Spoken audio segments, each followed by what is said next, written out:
கண்ணை வச்சு பிடிச்சி தச்சிட்டேன் அப்படின்னு. அது எப்படியா கண்ணை பிடிச்சி தைக்க முடியும்? அந்த இன்சிடெண்ட் வந்து ரியலாக நடந்தது. ஆனால் சென்னையில் தான். ஆனால் நான் அந்த ஸ்கூல் பேர் சொல்ல முடியாது. இங்கே வந்து சினிமா வந்து ரெண்டு தான். ஒரு பக்கம் வந்து கமர்ஷியல் சினிமா, இன்னொரு வந்து பக்கம் வந்து இன்டென்ஸ் சினிமாவாக இருக்குது.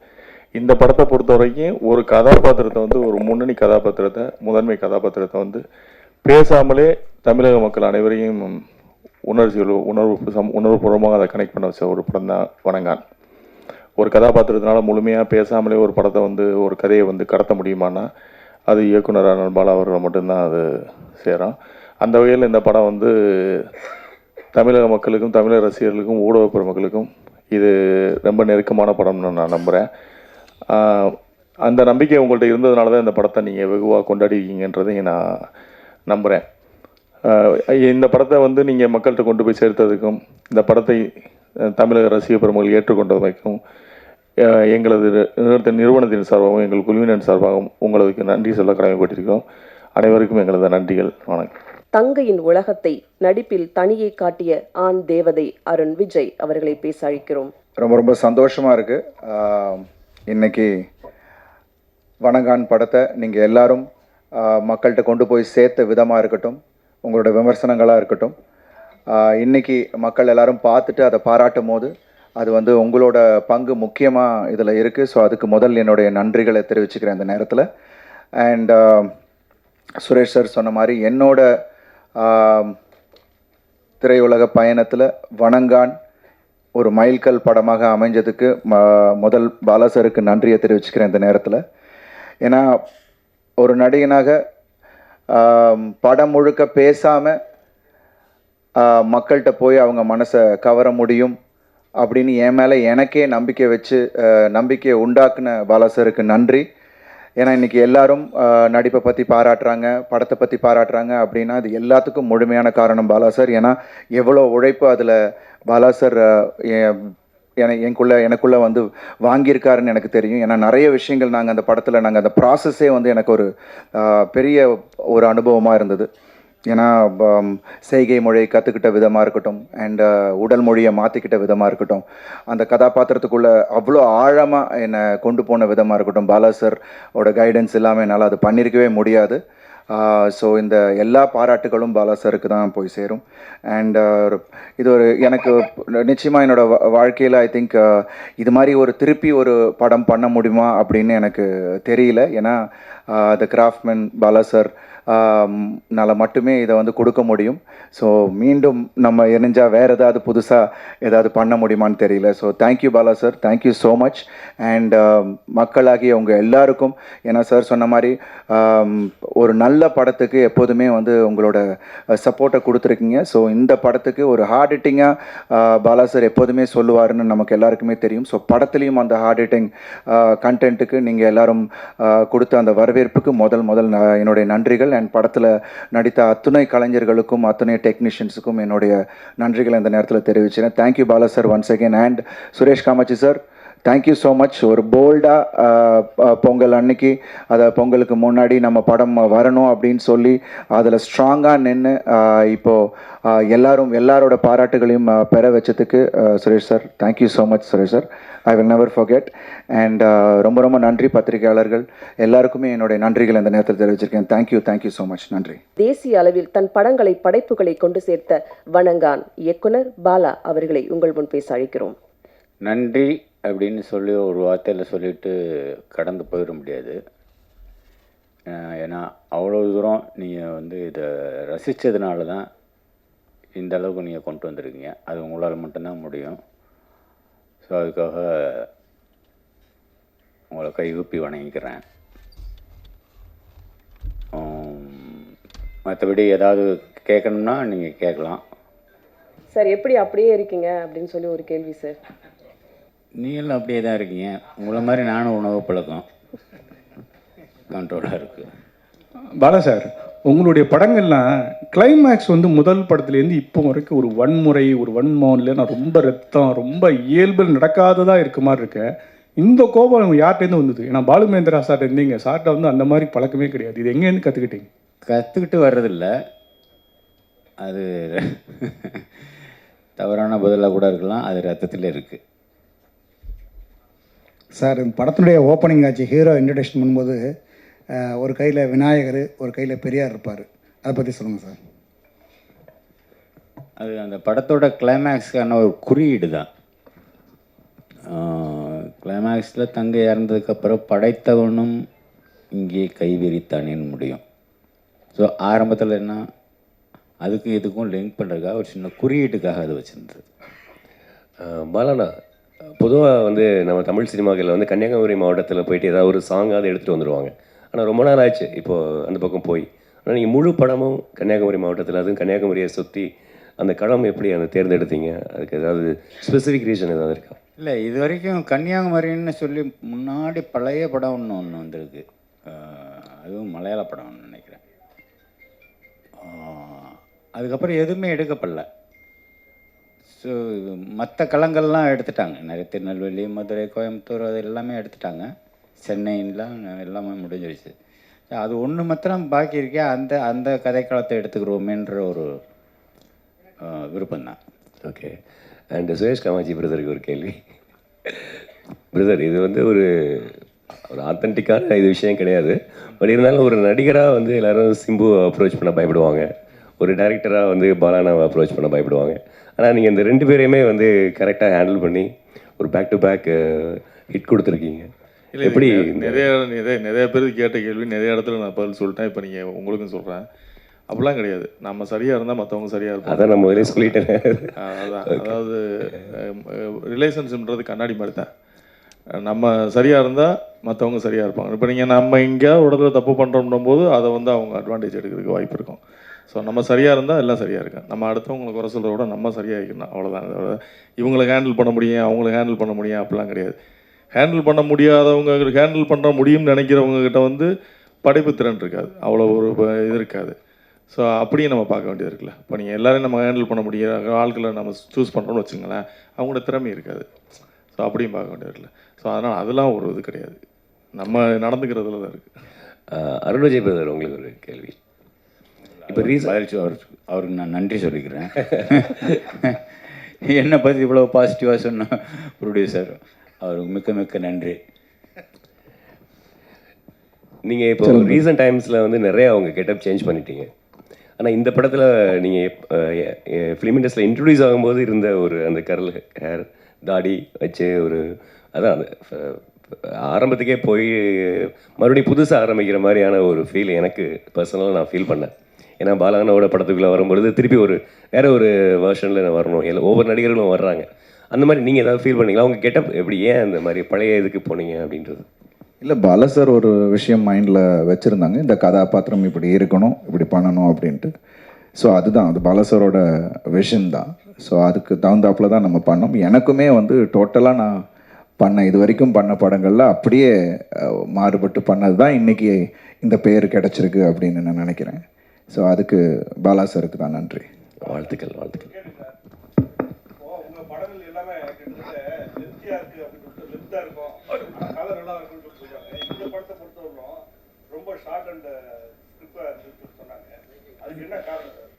ரெண்டு மணி நேரம் 5 நிமிஷம்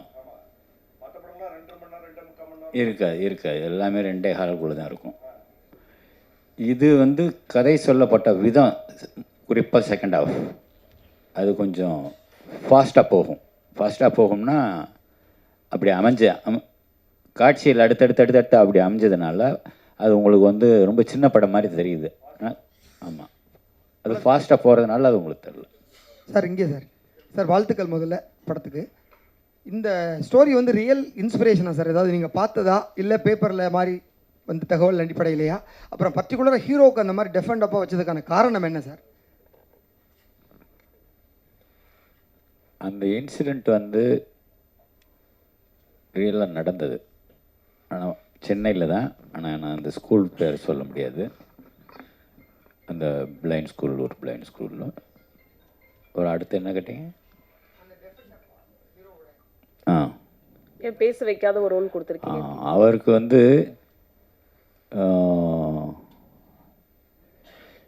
பேசியே தான் வசனத்தில் சொல்லியே தான் புரிய வைக்கணுன்ற ஒரு ஒரு ஒரு இந்த காலத்தில் பேசாமலையும் புரிய வைக்கலாம் அப்படின்னு எடுத்துக்கிட்ட ஒரு ஒரு ஒரு ஒரு முயற்சி. பல சார். அதே படத்தில் கிளைமாக்ஸில் இப்போ வந்து இல்லாத தண்டனை, அதாவது அந்த மன்னர்கள் காலத்தில் தான் அந்த கழுமரம் ஏற்றி தூக்கு போட்டு இப்போ வந்து தூக்கு தண்டனை ரொம்ப சாதாரணமாக கொடுத்தாங்க. இதில் நீங்கள் அந்த இது வச்சதுக்கு என்ன காரணம் சார்? கழுமரம் ஏற்றி அந்த கதாபாத்திரம் வந்து தூக்கு தண்டனை கொடுக்குற அளவுக்கு சுப்ரீம் கோர்ட் நீதிபதி இல்லை.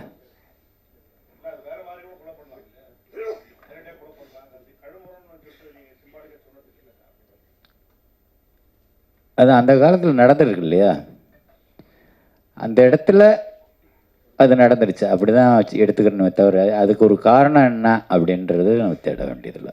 பாலா சார், உங்கள் படங்களில் பழைய படங்கள் பார்த்தாலும் இந்த படம் தான் பார்த்தாலும் ஒரு கிறிஸ்டியானிட்டியை வந்து கிண்டல் பண்ணுவீங்களா, விமர்சனிக்கிங்களா, இல்லை வேறு பண்ணுவீங்களா தெரியல ஒன்று. அப்புறம் நடிகர் திலகம் சிவாஜி கணேசன் இந்த பட கேரக்டரும் சரி, அவனி வண்டியும் ஒரு நடிக்கிற மாதிரி வரும். அது வந்து உங்களோட ஒப்பீனியன் என்ன சொல்ல வரீங்க நடிகர் திலகத்தையும் கிறிஸ்டியானிட்டி? கிறிஸ்டியானிட்டியை சும்மா ஏதோ சட்டையர் பண்ணுறன்ற மாதிரி நீங்கள் அதை தவறாக எடுத்துக்கிற கூடாது. அந்த ஒரு பாட்டை கேட்டு பாருங்க, ஆடியோவில் அந்த சின்ன பொண்ணு தங்கச்சி பாடுற பாட்டை கேட்டு பாருங்க, அப்படி சொல்லவே மாட்டீங்க. முழு பாட்டையும் கேட்டிங்கன்னா சொல்ல மாட்டீங்க. நடிகர் திலகம் சிவாஜி கணேசன் என்ன எதில் வந்தார் இதுக்கு முன்னாடி?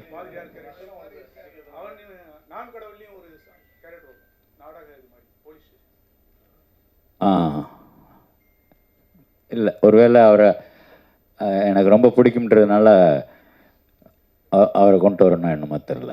டைரக்டர் சார் வந்து கடுமையான தண்டனைகள் வேணும், இங்கே தான் கடுமையான தண்டனைகள் வேணும் அப்படின்னு நினைக்கிறீங்களா? ஏன்னா அரபு கண்ட்ரியில் இந்த மாதிரி தண்டனை இருக்குது, அது மாதிரி இந்த படத்தில் சொல்லியிருக்கீங்களே. இதை விட கடுமையான தண்டனை கொடுக்கணும் அப்படிங்கிறது தான் என்னோட ஆசை.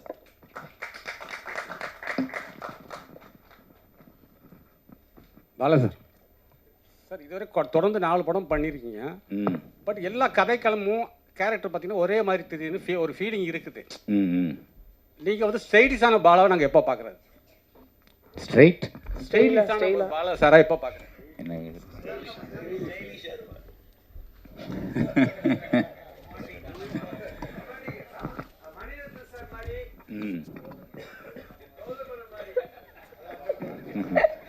ஆமாம், அப்படி ஒரு படம் எடுக்கலாமே. ஒரு கதை இருந்தால் கொடுங்க, எடுப்போம். பாலாண்ணா, இல்லை இல்லை இல்லை, இதில் தான் முழுமையாக இருக்கேன், ரெடி ஆகிட்டு இருக்கு. பாலாண்ணா ஆக்சுவலாக அந்த பாலாண்ணா இங்கே படத்தில் ஃபுல்லாக இவர் அருண் விஜய் பேசும்பொழுது அவங்க சிஸ்டர் தான் அவங்க டிரான்ஸ்லேட்டர் மாதிரி எல்லா விஷயங்களும் பேசிகிட்டு இருப்பாங்க, எல்லாத்துக்கும் மற்றவங்களுக்கு புரிய வைக்கும் பொழுது.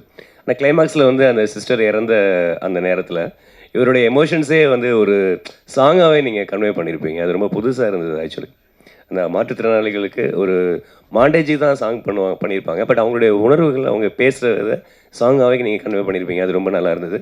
இன்னொரு விஷயம் வந்துட்டு, எப்படி நீங்கள் ஹீரோ கேரக்டருக்கு வந்து ஒரு அழுத்தமான ஒரு பயங்கரமான ஒரு கேரக்டராக போர்ட்ரேட் பண்ணுறீங்களோ, அதே மாதிரி ஒவ்வொரு படங்களையும் ஹீரோயின் கேரக்டரையும் ரொம்ப ரொம்ப சுவாரஸ்யமாக ரொம்பவும் மற்ற படங்களில் இல்லாத அளவுக்கு நீங்கள் அழகாக போர்ட்ரேட் பண்ணுறீங்க. இந்த படத்தில் ஹீரோயின் கேரக்டருக்கும் அவ்வளோ ரெஸ்பான்சிபிலிட்டி இருந்ததுன்னு படம் ஃபுல்லாகவே. ஏன்னா ஃபஸ்ட் ஹாஃபில் பூரா அவங்க தான் அதை இவருக்கு ஈக்குவலாக அவர் வந்து அதை படத்தை தூக்கிட்டு சுமந்துட்டு இருக்காங்க. அந்த மாதிரியான ஒரு விஷயங்கள்லாம் எப்படி உங்களுக்கு தோணுது? அதே மாதிரி உங்கள் வயலன்ஸ் வந்து ஹீரோயின் மேலேயும் காட்டுறீங்களே ஹீரோ மூலமாக. நீங்கள் கேட்டீங்க வயலன்ஸ் வந்து என்னோடய ஹேபிட்டுன்னு, அதாவது என்னோடய குணம் அப்படின்றீங்க. நம்ம அதாவது வில்லன்களை பழி வாங்கும் பொழுது, ஆனால் வந்து ஹீரோயின் மேலேயும் வந்து எல்லா படங்களையும் ஹீரோக்கள் வந்து வயலன்ஸ் காமிச்சிட்டு தான் இருக்காங்க. இந்த படத்துலையும் அது போட்டில் அந்த பொண்ணு வந்து அந்த ஹீரோவோட அந்த இயலாமையை, அது பேச காது கேட்க தெரியாது இயலாமையை கிண்டல் அடிக்கிறாள். பொதுவாக கிண்டல் வந்து சும்மா அவங்களுக்கெல்லாம் அப்படின்னு மூக்கு தொட்டாலே கோவம் வரும். நம்ம மூக்கு நம்ம தொட்டாலே கோவம் வரும், ஏதோ சொல்கிறோம் அப்படின்னு சொல்லிட்டு. அப்படி இருக்கும்போது நேருக்கு நேராகவே அவனை ரொம்ப டீஸ் பண்ணி பேசுகிறம்போது அப்படி தான் அடிப்பான்.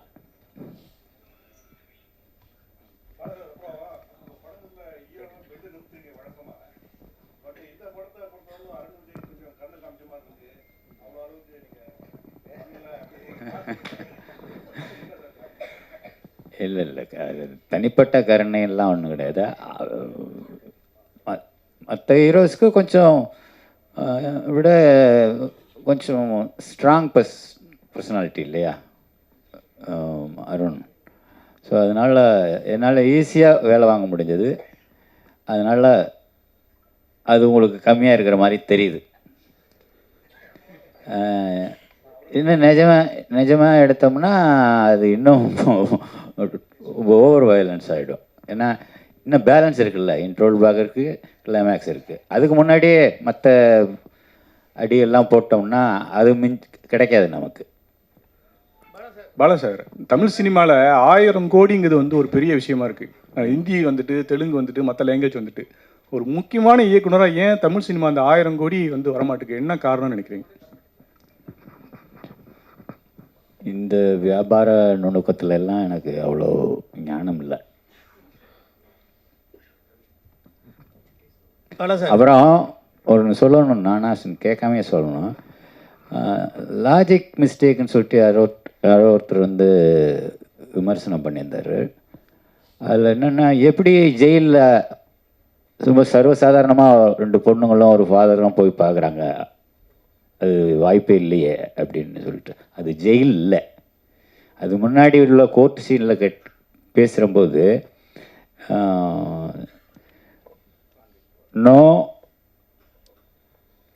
Judicial custody, no police custody, throw him to the convict ward அப்படிமா. அது கன்விக்ட் வார்டு, நோயாளிகள் பிரிவு. அது அந்த ஊருக்குள்ளே இருக்கிற இந்த ஜிஹெச்லேயே இருக்கிற ஒரு பகுதியில் ஒதுக்கி வச்சுருப்பான், அது நோயாளிகள் பிரிவு, அது ஜெயில் இல்லை. அது நிறைய பேர் அது அந்த ஜட்ஜு சொன்ன வார்த்தையை கேட்ச் பண்ணாதனால இங்கே இது லாஜிக் மிஸ்டேக்குன்னு சொல்லிட்டாங்க. அதை நான் கொஞ்சம் கிளியர் பண்ணிக்கிறேன். Bala sir, sir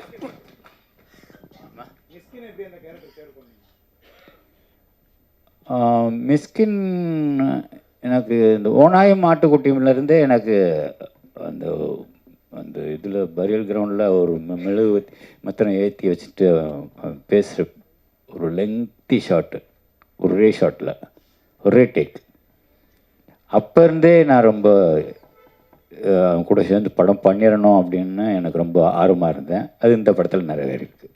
Bala sir, இப்போ அருண் வந்து இந்த படத்தில் சிரமப்பட்டு நடித்து படம் சக்ஸஸ் ஆகிருக்கு, பேசப்பட்டிருக்கு.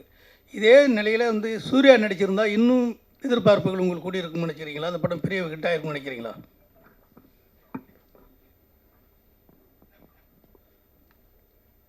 இப்போ இந்த படம் ஹிட் ஆகிருக்குல்ல, இன்னார் நடிச்சிருந்தா அமிதாப் பச்சன் நடிச்சிருந்தா, ஷாருக் கான் நடிச்சிருந்தா, அப்படி அது எதுக்கு பேக்கில் போகணும்? ஒன்ஸ் முடிஞ்சு போச்சு, ரிலீஸ் ஆகிடுச்சு, ஹிட் பண்ணி கொடுத்துட்டீங்க, அப்புறம் திரும்ப நம்ம ஏன் பேக்கில் போய் திரும்பி பார்க்கணும்? சரி, அப்படின்னு ஒரு சார், இப்போ இந்த பாலடைஞ்ச கிணத்துலேருந்து நிறைய புல்லுகள் மேலே வரும், அதில் ஒரு பலகை வரும், அந்த பலகத்தில் நான் இருக்கும் இடத்து செல்வம் கொளிக்கும் அப்படின்னு ஒரு காமெண்ட் பண்ணுற மாதிரி பண்ணியிருப்பீங்க. அதேமாதிரி பெரியார் சிலையை சோத்து கையில் தூக்கிட்டு வருவார், பிள்ளையார் சிலையை பிச்சை கையில் தூக்கிட்டு வருவார். அப்போ இதில் ஏதாவது உங்களுக்கு எப்போதுமே கொஞ்சம் நாத்திகரத்தில் உடன்பாடு உள்ளவங்க, இந்த மனநிலையை எப்படி பண்ணியிருந்தீங்க? என்ன காரணம்?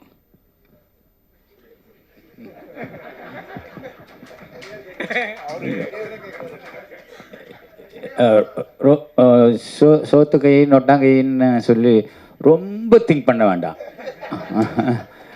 ஏதோ ஒரு கை, 2 கை தானே, ஏதோ ஒரு கை 2 இடுப்பு, அவ்வளோதான், அதில் தூக்கிட்டு வர்றது. சார், அடுத்த படம் இந்த படம் ஹீரோ யார்? அது மாதிரி இந்த குற்ற பரம்பரை நீங்கள் முந்தையே எடுக்கணும்னு பேசிட்டு இருந்தீங்க, அதுக்கான ஐடியா இல்லை? அது குற்ற பரம்பரைன்றது நான் முன்னாடியே சொல்லிட்டேன். அந்த மீட்டுக்கு நீங்களும் வந்திருந்தீங்க. குற்ற பரம்பரை இல்லை, எழுதப்பட்ட கதைன்னு நான் சொல்லிட்டேன். இப்போ திரும்ப அந்த குற்ற பரம்பரையை பற்றி இப்போ பேசி பிரயோஜனம் இல்லை, அதை எடுக்க போகிறதும் இல்லை. அடுத்த படம் சார், அடுத்த படம் என்ன படம், யார் ஹீரோ? இன்னும் எதுவும் முடிவாகலை.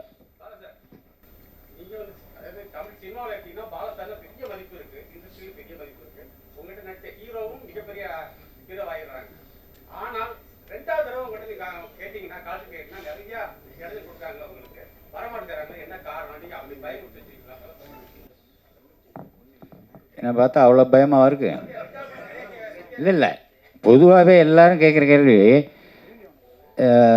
கோக்காரரு பட்டுன்னு பேசிடுவார், அது இதுன்னு. அப்படி ஏதாவது நடந்திருக்கா அப்படின்னு சொல்லி சுரேஷ் காமாட்சிட்ட கேளுங்க, இல்லை அருண் விஜய்கிட்ட கேளுங்க, இல்லை படத்தில் நடிச்ச யார்கிட்ட வேணாலும் கேளுங்க. என்னைக்காவது ஒரு நாள் முகம் சுண்டிருக்கணும் நான் கூட கேட்டு பாருங்க, அது அவங்களே சொல்லட்டும் பதில்.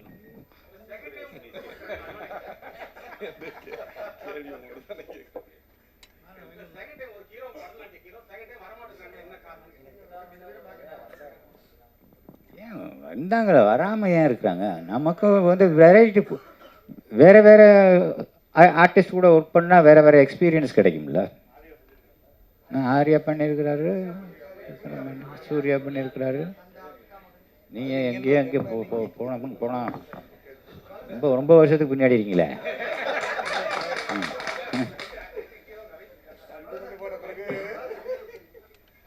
அருண் விஜய் சார், நான் ஒரு கேள்வி கேட்குறேன்.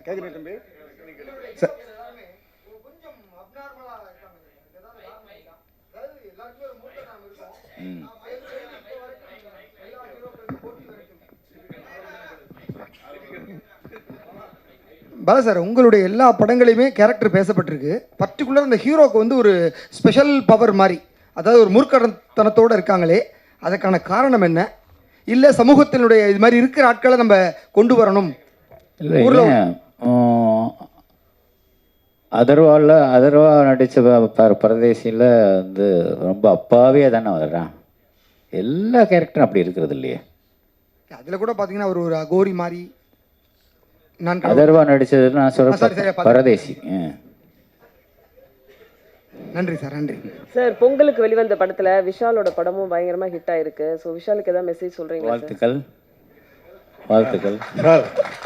பாலா சார், உங்கள் படத்தில் கிட்டத்தட்ட நான் கடவுள் படத்துலையும் சரி, இந்த படத்துலையும் சரி, மாற்றுத்திறனாளிகளுக்கு கொஞ்சம் முக்கியத்துவம் அதிகம் கொடுத்துருக்கீங்க. அதுக்கு ஏதாவது காரணம் இருக்கா சார்? அவங்களோட உலகத்தை காமிக்கணும்ல. சும்மா பார்த்துட்டு கண்ணை மூடிக்கிட்டு ஐயோ என்ன அப்படி இருக்காங்க, ரொம்ப அழுகாக இருக்காங்க அப்படின்னு நம்ம பார்த்துட்டு ஒதுங்கி போகக்கூடாது. அவங்களோட உலகத்தை காமிக்கணும். அவங்களுக்குள்ள நம்ம வாழ்கிறாங்க, நமக்குள்ளே தானே அவங்களும் வாழ்கிறாங்க, நம்மளை நம்பி தானே அவங்களும் வாழ்கிறாங்க. ஸோ அது காமிக்க வேண்டியது நம்மளோட கடமை தானே. சார், விஷாலுக்கு உடம்பு சரியில்லை அப்படின்னு சொல்லி யூடியூப்லாம் ரொம்ப இது வரும்போது நிறைய பேர் வந்து உங்களை குற்றம் சாட்டினாங்க. நீங்கள் இந்த அவனிவனில் அந்த கண் இது பண்ணனால தான் இவ்வளோ பிரச்சனைக்கு காரணம். பாலா சார் தொடங்கி வச்சது தான் அவர் இந்த அளவுக்கு உடல்நிலைக்கு எடுத்துருக்குங்க. அதுக்கு என்ன பதில் சொல்லுவாங்க? இது நான் என்ன பதில் சொல்கிறது? டாக்டர் சர்டிஃபிகேட் என்ன வாங்கி கொடுக்கலாம்? அது எப்படி கண்ணை யாரோ என்கிட்ட சொன்னாங்கப்பா, நான் பார்க்கல, கண்ணை வச்சு பிடிச்சி தச்சிட்டேன் அப்படின்னு. அது எப்படியா கண்ணை பிடிச்சி தைக்க முடியும்? இதெல்லாம் வந்து அவங்களுக்கு தோன்றதை பேசுகிறாங்க, அதெல்லாம் நம்ம கண்டுக்கிற வேண்டியதில்லை.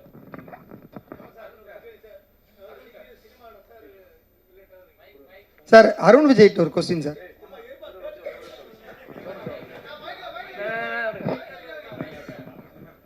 சார், இப்போ நீங்கள் சினிமாவில் ரொம்ப நாளாக இருக்கீங்க, முற்போக்கான சிந்தனையும் உள்ளவர். அதேமாரி சீமானும் சினிமாவில் இருக்கார், அவரும் ஒரு முற்போக்கான சிந்தனையாளர்.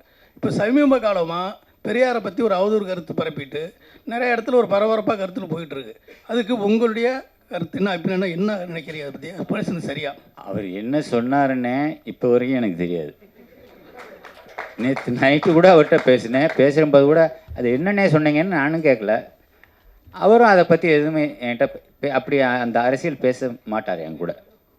என்கிட்ட பேசும்போது தம்பிங்கிற உறவு மட்டும்தானே தவிர அரசியலுக்கும் எனக்கும் அவருக்கும் எந்த விதமான தொடர்பு இல்லை. சார், நீங்கள் எல்லாருமே பாலுமகேந்திரா சாரோட சிஷ்யர்கள், எல்லாருமே நல்ல நிலைமையில் இருக்கீங்க. நீங்கள், சீமான் சார், ராம் சார், வெற்றிமாறன், சுகா குரூப்பு, உங்கள் குருநாதர் பேரில் சென்னையில் ஒரு நினைவு சின்னம், ஒரு சிலை, ஒரு தெரு, ஒரு விருது எதுவுமே கிடையாது. சிஷ்யர்கள் நல்ல நிலைமையில் இருக்கும்போது ஏன் குருநாதர் மறந்தீங்க?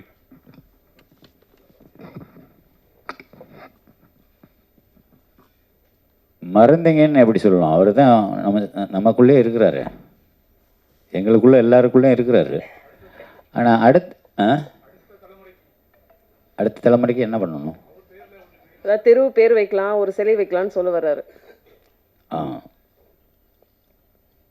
அது அரசாங்க முடிவெடுக்க வேண்டியது.